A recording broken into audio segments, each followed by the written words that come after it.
मानसिक अंधकार और बेचैनी से बाहर निकलने का एक स्पष्ट और व्यावहारिक रास्ता मौजूद है। चलिए इसे समझते हैं। कहते हैं ना, रात चाहे कितनी भी लंबी क्यों ना हो, उम्मीद की एक नई सुबह जरूर आती है। कुछ घंटों की आम उदासी और अंदर से पूरी तरह खोखला कर देने वाले डिप्रेशन में जमीन आसमान का फर्क है। इंसान की असल कीमत क्या है? सच मानिए, नौकरी या दूसरों की राय इसे कभी तय नहीं कर सकते। ये कीमत एक सर्वोच्च शक्ति तय करती है। दुनिया की कोई भी विफलता इस अहमियत को कम नहीं कर सकती।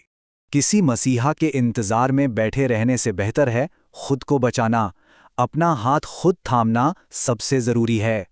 मैं हार नहीं मानूंगा। रोज सुबह खुद से ये दोहराने पर दिमाग अपनी ही ताकत पे भरोसा करने लगता है।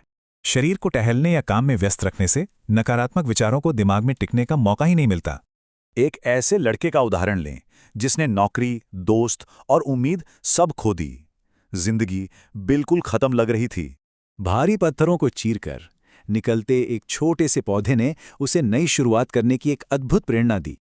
एक बड़ा सवाल यह है, शरीर के पूरी तरह थक जाने के बावजूद रात में नींद दूर क्यों भागती है? अत्यधिक तनाव, मोबाइल की लत, भविष्य की चिंता और अतीत का दुख, यही सब नींद के सबसे बड़े दुश्मन हैं।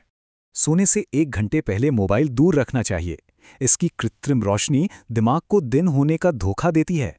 4 सेकंड सांस लें, 4 सेकंड रोकें और 6 सेकंड में छोड़ें। ये तकनीक तंत्रिका तंत्र को तुरंत शांत करती है।